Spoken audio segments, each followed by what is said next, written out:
विश्वास का, आस और विश्वास का, जन जन के जीवन की खुशहाली का दर्पण, जन जन के जीवन की खुशहाली का दर्पण। ये है कृषि दर्शन, ये है कृषि दर्शन, ये है कृषि दर्शन। किसान भाइयों नमस्कार। कृषि दर्शन कार्यक्रम में आपका बहुत बहुत स्वागत, अभिनंदन। किसान भाइयों, कृषि दर्शन कार्यक्रम में आज हम बात करेंगे कृषि यंत्रों का सुरक्षित उपयोग एवं सावधानियों के बारे में। पर उससे पहले समय हो चुका है खबरें खेती का, मंडी भाव और क्या कहता है आज का मौसम का हाल। किसान भाइयों नमस्कार। खबरें खेती की में आप सभी का स्वागत है। आइए शुरुआत करते हैं खेती से जुड़ी आज की खास खबरों के साथ। नगद आय का जरिया बना दिग्गी में मछली पालन। जीरे में उकठा रोग के लिए जैविक फॉर्मुलेशन तैयार और पपीता फसल में करें पर्ण कुचन का उपचार।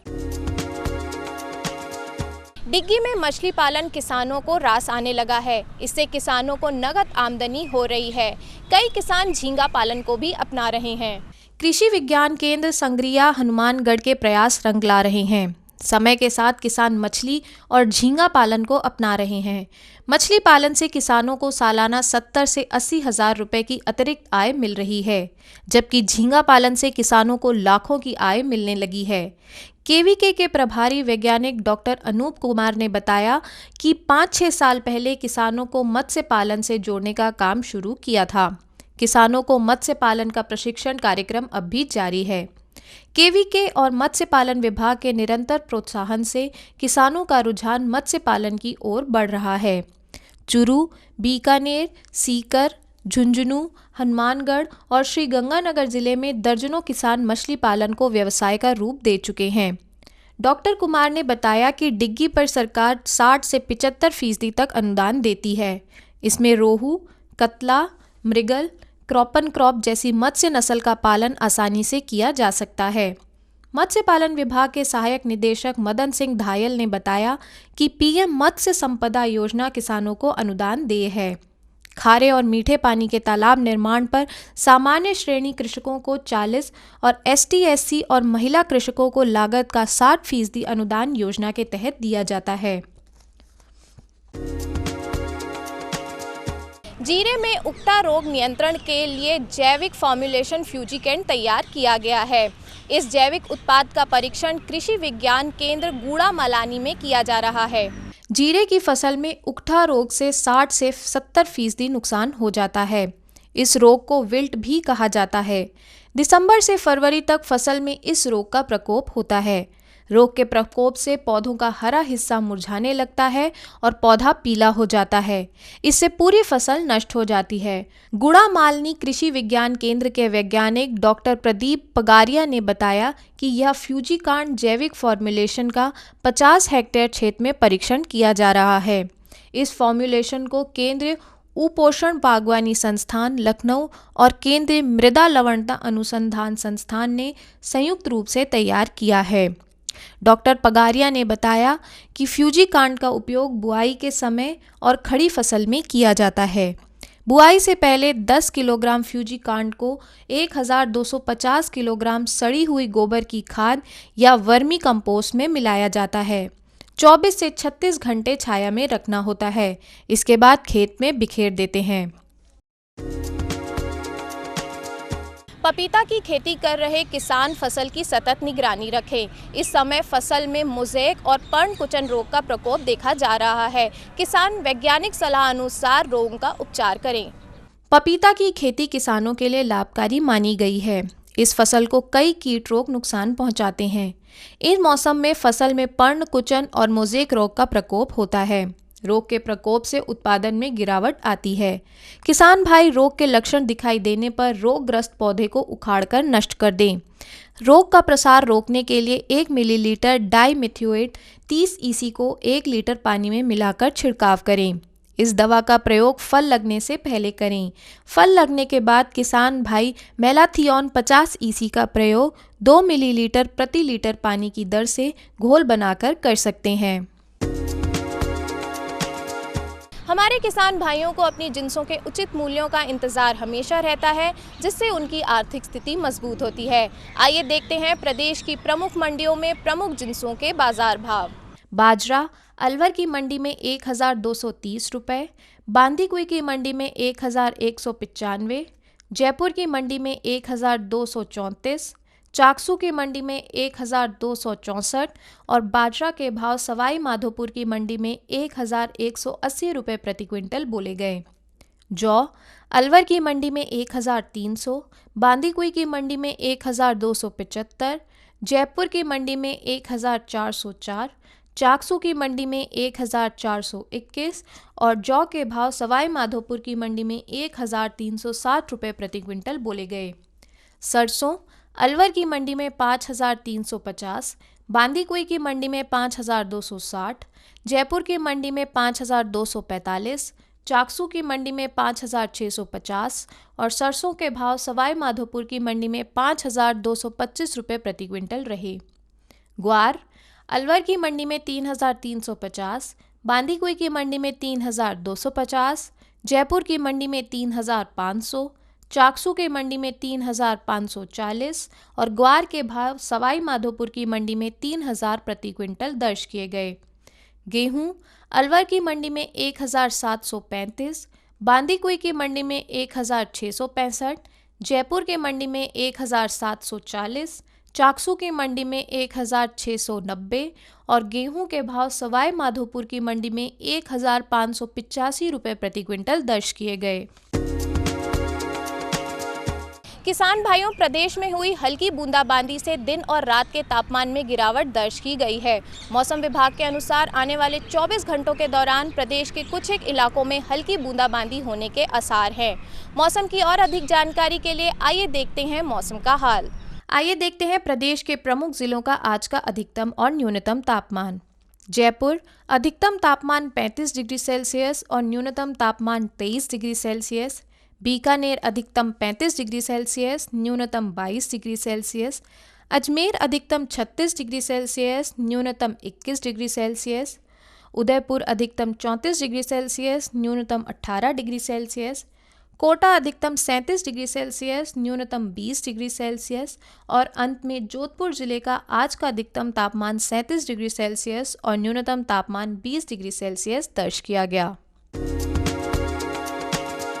किसान भाइयों, खबरें खेती की में आज इतना ही। आप देखते रहिए कृषि दर्शन। नमस्कार। किसान भाइयों, अब दूरदर्शन राजस्थान के साथ आप सोशल मीडिया साइट्स पर भी जुड़ सकते हैं। स्क्रीन पर दिए गए QR कोड को अपने मोबाइल से स्कैन कीजिए और देखिए हमारे कृषि संबंधी कार्यक्रम YouTube, Facebook और Twitter पर। किसान भाइयों, कृषि दर्शन कार्यक्रम में आपका फिर से स्वागत है। भाइयों, ब्रेक पर जाने से पहले हम बात कर रहे थे कृषि यंत्रों का सुरक्षित उपयोग एवं सावधानियों के बारे में। जी हाँ दोस्तों, कृषि में हम कृषि यंत्रों का उपयोग करते हैं। कृषि यंत्रों का उपयोग करने से समय की तो बचत होती ही है, साथ ही कम समय में अधिक उत्पादन भी होता है और लागत भी होती है। इनका उपयोग हमें किस तरह से करना चाहिए, किन किन बातों का ध्यान रखना चाहिए और क्या क्या सावधानियाँ रखनी चाहिए, इसके लिए हम बात करेंगे आज के हमारे विशेषज्ञ डॉक्टर श्रवण सिंह यादव जी से।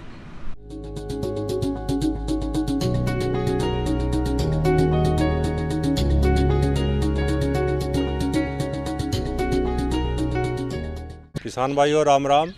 मैं डॉक्टर श्रवण सिंह यादव। मैं इस समय लालसोट ज़िले के कृषि महाविद्यालय के अंदर डीन यानी अधिष्ठाता के रूप में कार्यरत हूँ। आज अपन आपसे चर्चा करेंगे कि जो खेती में आने वाले जो कृषि यंत्र है उनका अपन रखरखाव कैसे करें और उनका उपयोग में लेते समय किन मुख्य सावधानियों को रखें। जैसा कि आपको ध्यान है, आजकल की जो आधुनिक कृषि के अंदर कृषि यंत्रों का बहुत ही मूल्य है, बहुत ही इम्पोर्टेंस है। अधिकतर कृषि कार्य है वो कई तरह के यंत्रों से ही लिया जा रहा है। पहले ज़्यादातर अपन श्रमिकों से काम करते थे, किंतु इस समय कृषि यंत्रों का ही उपयोग किया जा रहा है। जो मुख्य जो यंत्र अपन कृषि कार्यों में लेते हैं उनके अंदर सबसे इम्पोर्टेंट है मिट्टी पलटने वाले हल, एक डिस्क प्लाऊ आता है, डिस्क हैरो भी आता है। ये 3-4 जो इंस्ट्रूमेंट है जो कि मिट्टी पलटने और मिट्टी की गहरी जुताई के काम में आते हैं। इसी के साथ में जो फसल की बुवाई के लिए जो अपन काम में लेते हैं वो सीड कम फर्टी ड्रिल, यानी उससे सीड की बुआई भी होती है और अपन जो फसलों के अंदर जो खाद डालते हैं, उर्वरक डालते हैं, वो भी अपन उसके अंदर डाल सकते हैं। इसी के साथ में अपन फसल की बुआई के बाद में कई तरह के जो कीटनाशक या और कई तरह की जो रसायन वगैरह या दवाइयाँ हैं उनका स्प्रे करते हैं, उनका छिड़काव करते हैं कई तरह की बीमारियों वगैरह से बचाव के लिए। तो उसमें भी कई तरह के जो इंस्ट्रूमेंट है अपन कृषि यंत्रों का उपयोग करते हैं। और आखिरी के अंदर जो मोटा इंस्ट्रूमेंट इस समय, क्योंकि ज़्यादातर जो फसलें हैं वो अपनी कटाई की स्टेज के ऊपर है, तो फसलों की जो कटाई के लिए अपन कौन कौन से ऐसे यंत्र हैं जिनका अपन यूज कर रहे हैं जो कि थ्रेसिंग के काम में आते हैं। तो अपन इन 4-5 बिंदुओं पर मेनली अपन फोकस करेंगे। सबसे पहले लेते हैं अपन मिट्टी पलटने वाला हल, जिसको अपन साधारणतः मोल्ड बोर्ड प्लाऊ भी कहते हैं। मोल्ड बोर्ड प्लाऊ क्या होता है, इसको अपन चलाते हैं तो गहरी जुताई के साथ में मिट्टी को पलटता है, ऊपर की मिट्टी को नीचे और नीचे की मिट्टी को ऊपर करता है। साधारणतः इसको काम में लेते समय अपन जो ध्यान रखने की बात ये होती है कि यदि इंस्ट्रूमेंट नया है, यंत्र नया है, तो उसको चलाने के 2-3 घंटे बाद में एक बार अपन देख लें कि इसके कोई नट बोल्ट ढीले तो नहीं हो गए, क्योंकि नई मशीनरी के जो नट बोल्ट हैं वो जल्दी ढीले हो जाते हैं। तो अपन उनको टाइटन कर दें। टाइट करने के बाद में अपन ऑपरेशन करेंगे। ऑपरेशन करने के बाद में एक सर्टेन पीरियड के बाद में क्या होता है, इसका जो फाल होता है और जो इसका जो नीचे का सिरा होता है, जो तीखा, जो कि मिट्टी को चीरने का काम करता है, वो भूटा हो जाता है, ब्लंट हो जाता है।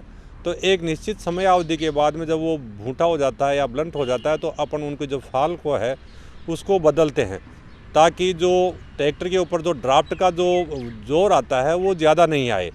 ये इम्पोर्टेंट चीज़ है। जहाँ भी मूविंग पार्ट्स है वहाँ अपन समय समय पर अपन ग्रीसिंग करते हैं या उसके अंदर ऑयलिंग करते हैं। जब अपना ऑफ समय होता है, जब अपना इंस्ट्रूमेंट काम नहीं आता है, तो अपन उसको ऐसी जगह, सूखी जगह रखते हैं जहाँ की जंग लगने की संभावना कम से कम हो, और जो ब्लेड्स वगैरह है जो कि जहाँ जंग लगने की आशंका रहती है वहाँ अपन जो पुराना यूज्ड जो ऑयल है वो ऑयली कर देते हैं। इसी प्रकार जो डिस्क प्लाऊ और डिस्क हैरो, ये भी 2 मुख्य यंत्र हैं जो कि अपन फसल की बुआई के अंदर अपन भूमि तैयारी के लिए काम में लेते हैं। इनको काम लेते समय ये ध्यान रखें कि जो डिस्क का जो एंगल है वो प्रॉपर होना चाहिए। यदि एंगल प्रॉपर नहीं होता है तो क्या ट्रैक्टर के ऊपर ड्राफ्ट पावर ज़्यादा पड़ता है, तो उसका प्रॉपर एंगल होना बहुत ज़रूरी है। नॉर्मली जो हेवी सोइल होती है, भारी मिट्टी होती है, उसके अंदर ट्रैक्टर के ऊपर ज़्यादा लोड पड़ता है, इसलिए अपन उसका एंगल प्रॉपर करना बहुत ही ज़रूरी है, ताकि जो मिट्टी की जो शेयरिंग है, वो कटाई है, वो प्रॉपर हो सके। एक समय के बाद में क्या होता है, जो तवे होते हैं जिसको अपन डिस्क कहते हैं, वो घिस जाती है, उनकी जो साइज़ जो छोटी हो जाती है, 24 इंच के आसपास में यदि उनकी जो डायमीटर होता है उनका, उस समय अपन उनका एंगल है थोड़ा कम कर देते हैं ताकि ज़्यादा लोड नहीं पड़े। और यदि घिसते घिसते यदि वो 22 इंच से कम हो जाते तो अपन तुरंत है उनको तवों को यानी डिस्क को बदलना आवश्यक होता है, क्योंकि इसके अंदर मूविंग पार्ट ज़्यादा होते हैं, घूमने वाले पार्ट ज़्यादा होते हैं। इसलिए एक निश्चित समय अवधि के बाद में इनके अंदर अपन जो ग्रीसिंग की आवश्यकता बहुत ज़रूरत होती है। और जैसा कि मिट्टी पलटने वाले एमबी प्लाऊ की अपने बात की, वैसे यदि ऑफ टाइम होता है तो अपन इनको ऐसी जगह रखते हैं कि जहाँ की जंग लगने की संभावना कम हो, और यदि मान लो रस्टिंग की संभावना हो तो अपन उनके पेंट कर देते हैं। इसके बाद में जो तीसरा यंत्र आता है, क्योंकि हर फसल को बोने के लिए अपन को सीड मीटरिंग डिवाइस यानी सीड ड्रिल की आवश्यकता होती है। सीड ड्रिल, आजकल आधुनिक जो सीड ड्रिल आती है उससे अपन बीज की भी बुआई कर सकते हैं, और साथ ही साथ में जो फसलों के अंदर अपन जो रासायनिक खाद डालते हैं उन खादों को भी अपन एक ही ऑपरेशन के अंदर दोनों को डाल सकते हैं। इसलिए बहुत ज़रूरी है कि आप सीड ड्रिल को काम लेने से पहले आप उसकी वर्किंग के बारे के अंदर उसकी जो मैनुअल है उसको ढंग से पढ़ लें, क्योंकि यदि आपने उसको ढंग से नहीं पढ़ा और प्रॉपर ऑपरेट नहीं किया तो आप जिस फसल की बुआई कर रहे हो सकता है उसकी जो बीज की मात्रा है वो वांछित मात्रा से कम होगी या ज़्यादा होगी, और जो खाद की मात्रा है वो भी प्रॉपर नहीं होगी, और उसकी जो गहराई, जिस गहराई पर बीज और खाद जाना चाहिए वो नहीं होगा। इसलिए आप सीड ड्रिल की जो ऊपर जो उसके अंदर पेटी आपने खोल के देखी होगी, उसके अंदर वाशर्स लगे होते हैं, कई तरह की डिवाइसेज होती है कि जो सीड को है, बीज को अंदर डालते हैं। वो वाशर शुरू में अपने को चेक कर लेना चाहिए, और मशीन को भी अपन कैलिब्रेट करके देख लें कि वास्तव में वांछित बीज की मात्रा और खाद की मात्रा जो रोटेशन के हिसाब से पड़ रही है क्या नहीं रही है। इसी के साथ में जो सीड ड्रिल के साथ में 2 तरह की ट्यूब्स लगी हुई होती है, एक ट्यूब से बीज जाता है और दूसरी जो ट्यूब है प्लास्टिक ट्यूब जाती है उससे आपका खाद जाता है। दोनों को अच्छी तरह से देख ले कि ट्यूब है वो प्रॉपर कनेक्टेड है या नहीं है। यदि वो बाहर निकली हुई है तो बीज धरती की जो सतह है उसी के ऊपर गिरेगा और बीज प्रॉपर जगह नहीं जा पाएगा। इसलिए इंश्योर कर ले कि वो प्रॉपर जुड़ी हुई है। कई बार टूट भी जाती है या लगातार जैसे गीले खेत के अंदर अपन ऑपरेशन करते हैं तो उसके अंदर क्या होता है, नीचे से जो मिट्टी है वो उसको ब्लॉक कर देती है। एक समय के बाद में जो हल है उनके जो फाल हैं वो घिस जाते हैं। घिसने से क्या होता है, जो कूंड बनता है वो कूंड प्रॉपर नहीं होता। तो उनको फाल को अपन या तो उनको तीखे करवाएं या उनको रिप्लेस करना बहुत ज़रूरी होता है। समय समय पर इसमें भी ग्रीसिंग करते रहें और फसल के हिसाब से जो कूंड की जो चौड़ाई है, जो हलों की चौड़ाई है वो आप मेंटेन करें। इसके बाद में जो अलग यंत्र आते हैं वो, क्योंकि फसल खड़ी होने के बाद में अपन कई तरह के उनके ऊपर रसायनों का स्प्रे करते हैं बीमारियों से और कीड़े मकोड़े से बचाव के लिए। इसके लिए अपन जो स्प्रे वाले यंत्र हैं जिसके अंदर फुट स्प्रेयर आता है, नेप स्प्रेयर भी आता है। आजकल कई तरह के ऐसे स्प्रे भी आने लगे जिनके खेत बड़े होते हैं, वो ट्रैक्टरों के द्वारा भी स्प्रे करते हैं जिसको बूम अपन स्प्रेयर कहते हैं। तो इनका रखरखाव और इनके उपयोग की सावधानियाँ भी बहुत ज़रूरी है, क्योंकि ज़्यादातर ये रसायन होते हैं। इनको रसायनों को स्प्रे करने से पहले अपने को पता होना चाहिए कि अपन कितनी दवाई लें और जो मशीन को जिससे अपन दवा छांट रहे हैं उससे जिस स्पीड से अपन छांटेंगे तो कितनी दवा निकलनी है। तो ये कैलिब्रेशन बहुत इम्पोर्टेंट है कि आप जो वांछित मात्रा प्रति इकाई क्षेत्रफल में निकालना चाहते हैं उतनी ही मात्रा आपकी उससे निकले। इसके लिए जो एडजस्टमेंट ये होता है कि जो स्प्रे की जो मात्रा डिसाइड होती है कि आप किस प्रकार का नोज़ल लेते हैं। अलग अलग तरह के नोज़ल्स के लिए, अलग अलग तरह के स्प्रे के लिए अलग अलग तरह के नोज़ल्स होते हैं। नॉर्मली जिस स्प्रे नोज़ल से पानी की ड्रॉपलेट साइज जितनी छोटी बनती है उतना ही पानी कम लगता है। तो आप पहले डिसाइड कर लें कि अपन जिस फसल में स्प्रे कर रहे हैं उसके लिए कौन सा नोज़ल काम में लाना है। इसी के साथ में आप डाइल्यूशन उसके अंदर कितना पानी डालना है, तो दवाई की जो कंसंट्रेशन बनाने की मात्रा है वो भी आपको डिसाइड करनी होगी। अपन स्प्रे करते समय यंत्र को जितना ऊपर रखेंगे उतनी ही प्रति इकाई क्षेत्रफल आपकी दवा की मात्रा है वो कम निकलती है। तो जो हाइट होता है जिस जहाँ से आप स्प्रे करते हैं वो भी बहुत इम्पोर्टेंट है। नॉर्मली ध्यान ये रखने की बात है क्योंकि ये सभी रसायन ज़्यादातर टॉक्सिक होते हैं, जहरीले होते हैं, इसलिए बच्चों की पहुंच से दूर रखें। इसमें मिलाते समय कोई भी बच्चा आसपास में नहीं होना चाहिए। और इनको स्प्रे करते समय ध्यान ये रखने की बात होती है कि आप या तो सुबह के समय स्प्रे करना बहुत अच्छा होता है जब हवा नहीं चल रही हो, बारिश में नहीं होना चाहिए, ज़्यादा हाई टेम्परेचर भी नहीं होना चाहिए, ज़्यादा रेडिएशन भी नहीं होना चाहिए। कोशिश ये करनी चाहिए कि हवा बिल्कुल शांत हो तब अपने को दवा का स्प्रे करना चाहिए। हवा के सामने की दिशा में कभी भी स्प्रे नहीं करना चाहिए, क्योंकि यदि ऐसा करेंगे तो जो चेहरे के ऊपर जो स्प्रे है वो आएगा। तो इस हिसाब से मतलब आपको स्प्रे करना चाहिए। स्प्रे करते समय कोशिश ये होनी चाहिए कि आप किसी भी तरह का खाना पीना या स्मोकिंग वगैरह है बिल्कुल भी नहीं करें, क्योंकि आपके सिस्टम के अंदर जो टॉक्सिक सब्सटेंस है, जो जहरीला पदार्थ है वो जा सकता है। तो आप इन चीज़ों से बिल्कुल पूर्ण रूप से बचें। अपना चेहरा मास्क से या और किसी चीज़ से पूरा कवर करके रखें। जब भी आप स्प्रेयर को काम में लेते हैं ध्यान ये रखें कि वो पहले पूरी तरह से साफ़ किया हुआ होना चाहिए। यदि साफ़ किया हुआ नहीं है तो उसके अंदर पहले का जो केमिकल है, रसायन है, उससे जो दूसरा रसायन जिसको आप स्प्रे करने जा रहे हैं हो सकता है उसके अंदर केमिकल रिएक्शन होकर के कोई तीसरा ही कंपाउंड बन जाए और आपकी वो फसल को नुकसान पहुंचा सकता है। इसलिए ध्यान रखने की बात है कि स्प्रेयर को काम लेने से पहले और लेने के बाद में बिल्कुल आप एकदम साफ़ सफाई करके रखें, ताकि उसके अंदर इस प्रकार के जो गलत प्रभाव है उनसे अपन बचा जा सके।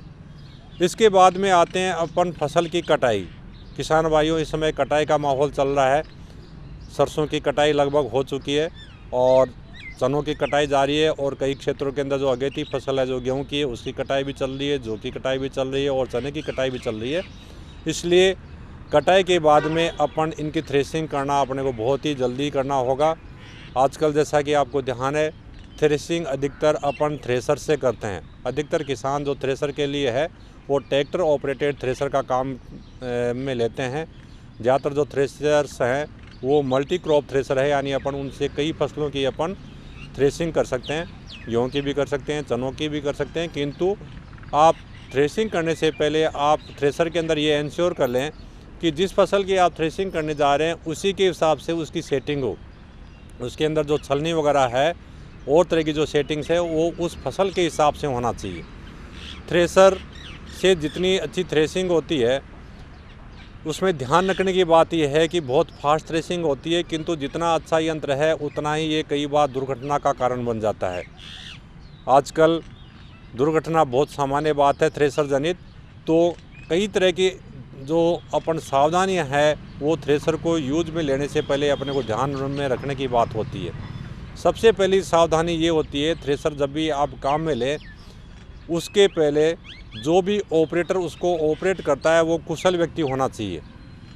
ऑपरेटर प्लस जो उसके अंदर फीड करता है, जो अपन साधारण भाषा के अंदर न्योड़ावा जिसको कहते हैं, वो थ्रेसर के अंदर डालता है, वो आदमी कुशल होना चाहिए। दूसरे व्यक्ति तो अकुशल भी काम में आ सकते हैं। उसको पूरा स्किल होना चाहिए कि अपन कैसे डालने, कैसे ऑपरेट करना चाहिए। साथ ही जो भी श्रमिक और ऑपरेटर थ्रेसिंग कार्य के अंदर लगे हुए होते हैं उनके जो कपड़े हैं वो ढीले कपड़े नहीं होना चाहिए, कोई भी कपड़ा लटकता हुआ नहीं होना चाहिए। अदरवाइज़ इसमें लिपटने और एक्सीडेंट होने की संभावना बहुत ज़्यादा होती है। ज़्यादातर जितनी भी दुर्घटना आपकी थ्रेसर से होती है उसमें सबसे मोटा कारण या तो किसी कपड़े के लपेटने से होता है, या जहाँ से अपन फीड करते हैं उसके अंदर कई बार हाथ चला जाता है या गिरारी के अंदर आ जाता है, या जो पीटीओ साफट होता है उसके पास में से जाते हैं तो कई बार वहाँ दुर्घटना होती है। तो ये जो 4-5 जो मूविंग पार्ट्स वगैरह है वहाँ उनके आसपास में जाएं तो बिल्कुल सावधानी बरतनी चाहिए। ये मोटी मोटी सावधानियाँ है। इसी के साथ में ध्यान रखने की बात यह है कि जहाँ तक संभव हो थ्रेसर का अपन उपयोग दिन के उजाले में करें, किंतु जो मेन सीजन होती है उसके अंदर कई बार थ्रेसर मिल नहीं पाता तो अपन रात को भी थ्रेसिंग करनी पड़ती है। तो रात को करते समय पर्याप्त उजाले की यानी रोशनी की व्यवस्था होना चाहिए, ये बहुत ही इम्पोर्टेंट है। आप जिस फसल की भी थ्रेसिंग करते हैं तो आप इंश्योर कर लें कि कई बार क्या होता है फसल के अंदर कोई पत्थर आ जाता है या लकड़ी का टुकड़ा आ जाता है तो वो अंदर थ्रेसर के अंदर चला जाता है, तो उससे कई बार है वो गलत हो जाता है, मशीन में भी डैमेज हो जाती है। एक निश्चित समय के बाद में क्या होता है, जो गंडासी वगैरह होते हैं या जो बार्स होते हैं वो घिस जाते हैं या उनके अंदर बेंड पड़ जाता है, तो उसके बाद में उनको जो तीखा यानी शार्पन करने की अपने को आवश्यकता होती है, या बेंड हो गया तो उनके अपन बेंड निकालने की आवश्यकता होती है। क्योंकि मशीन चलती है तो इसके अंदर वाइब्रेशन खूब होता है। वाइब्रेशन होने से क्या होता है, जो नट बोल्ट है कई बार ढीले हो जाते हैं क्योंकि प्रेशर भी पड़ता है, कई बार नट बोल्ट टूट भी जाते हैं। इसलिए आप एक निश्चित समय के बाद में आप उनको टाइटनिंग करते रहें, या कोई टूट गया तो उसको रिप्लेस कर दें। इसी के साथ में ध्यान ये रखें, नॉर्मली क्या होता है थ्रेसिंग करते हुए तो जल्दी रहती है आदमी को कि भाई कम से कम चार्जेज में निकालें, तो ज़्यादा हरी नहीं करें। और यदि आप मतलब ओवरवर्क हो गया तो बीच के अंदर रेस्ट ले सकते हैं। कई लिक्वर वगैरह का यूज कर लेते हैं, तो ऐसे समय के अंदर लिक्वर या धूम्रपान वगैरह इनसे बचें बिल्कुल। आसपास में कोई भी मतलब आग वगैरह का इस प्रकार के इन्फ्लेमेबल जो चीज़ होती है वो नहीं होनी चाहिए। बच्चों को इस प्रकार की चीज़ों से दूर रखना चाहिए। ये मोटी मोटी सावधानियां हैं जो कि आपको थ्रेसर में काम लेते समय ज़रूरी है। एक महत्वपूर्ण सूचना इसके अंदर ये भी है, आप थ्रेसर को जब भी काम में ले तो आप शुरू में ये इंश्योर कर लें कि जो पहले फसल जिसकी थ्रेसिंग की हुई है उसका कोई भी दाना या कोई भी भाग थ्रेसर के अंदर नहीं हो। यदि होता है तो उसकी पूर्ण रूप से सफाई कर ले ताकि उसका दाना जो आपकी फसल के अंदर मिक्सअप नहीं हो। क्योंकि यदि ऐसा होता है तो कई बार क्या होता है अपन बीज के रूप में काम में लेते तो उसकी बीज की जो क्वालिटी होती है वो बहुत ख़राब हो जाती है। तो ये मुख्य सावधानी है जो कि आप थ्रेसर को काम में लेते हैं तो बिल्कुल ध्यान में रखने चाहिए। आज के ज़माने के अंदर क्योंकि आधुनिक कृषि है तो उसके अंदर कंबाइन का भी यूज करते हैं। तो ये मोटी मोटी सावधानियाँ किसान भाइयों, तो मेरा ये कहना है आप इनका ध्यान रखें और किसी भी प्रकार की दुर्घटना से बचें, क्योंकि ज़्यादातर जो दुर्घटनाएं होती है वो असावधानी के कारण होती है। धन्यवाद। उम्मीद है किसान भाइयों कार्यक्रम में दी गई जानकारी का बेहद लाभ उठाएंगे। अगर आप हमारे कार्यक्रम में कुछ नया देखना चाहते हैं या कोई सुझाव जो आप हमें देना चाहते हैं तो देर किस बात की। हमारा पता है कार्यक्रम कृषि दर्शन, डीडी राजस्थान, दूरदर्शन केंद्र, जयपुर। आप हमें ईमेल भी कर सकते हैं। हमारा ईमेल आईडी है krashidarshanjaipur@gmail.com। हम आपसे फिर मिलेंगे नई जानकारी, नए विषयों और नई सोच के साथ। तब तक के लिए दीजिए इजाज़त। नमस्कार।